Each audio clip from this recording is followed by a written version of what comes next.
ابويا قال لي سيبك منه واتجوزيك احسن منه. والله العظيم ابويا كان عنده حق، يا ريتني سمعت كلامه. يا جماعه لما ابوك يقول لك حاجه اسمعي الكلام. بتعمل ايه؟ ثانيه واحده بس، انا بسالك. البتاعه اللي في ايدك دي انا شفتها اول ما جت وكانت مزنهره كده وما شاء الله كانت كبيره، هي مالها قعدت تكش كده عماله تقول ارحموني من العذاب، قطعوني وكلوني. وصلت لمرحله ان هي خلاص جربني وامري لله كلني وامري لله. ايه طبق الكفار اللي انت ايه قريش اللي انت جايباها؟ حاجات نعرفها، خير ربنا انت كتير جايباها من هنا. على الشجره؟ خير ربنا بص كتير ما شاء الله. هي الحاجات الوانها سايب طبيعيه. خير ربنا ده كله ماسك لي في بتاعه كده معرفش ايه لازمتها، ودي اسمها ايه اصلا؟ الدراجون فروت دي دراجون فروت ديت فواكه استوائيه.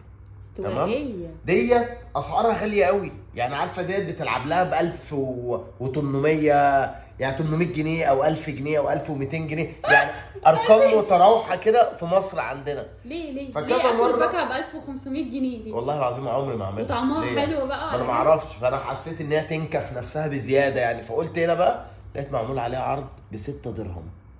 6 درهم الكيلو. انا جبت حبايه قلت له لو عجبني هشتري، قال لي جرب واشتري بدرهم بكره. وربع. انا مشيت بنظريه جرب واشتري امتى؟ اشتري بكره. احنا نجرب النهارده. طب ورينا. يقول لك غاليه وعامله لنا فيها في مصر تنكه. ايه البذور الكتيره دي؟ انت عارف ان هما بيقولوا ان ديت من الفواكه المغذيه جدا، ديت العلاج الوحيد للسرطانات بجد؟ اللي بتواجه السرطانات. لا ما كانش الشعب غلب يعني. والله العظيم ما بهر. لا والله ما بهر. لا ما 1200 جنيه. مش مصدقاك. 1200 انت جنيه. بتقول اي كلام. طب الناس تكتب في الكومنتات تكتب ايه في الكومنتات؟ كلامي ده صح ولا غلط؟ اكتبوا لنا في الكومنتات. دوقي بقى وقولي لي رايك. لا دو انت قولي لي رايك. لا والله دوقي كتير. لي. بسم الله الرحمن الرحيم. ايه ده طعمها حلو. هي ليه عامله حبوب كده؟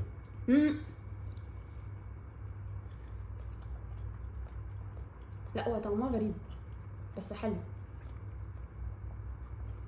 يا طعمها فيها حاجه غريبه بس حلوه. ايه ده؟ دوقني كده تاني.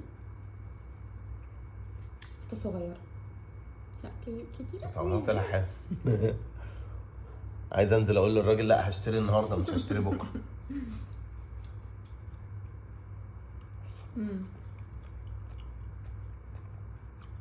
تصدقي تستاهل 6 درهم؟ لا انزل هات لنا تاني. لا هات انت هتاكلها كلها ولا ايه؟ هات النص ده عجبتني. من موقع هذا اقول لكم مش خساره في الفلوس، هتاكلوا طعمها حلو.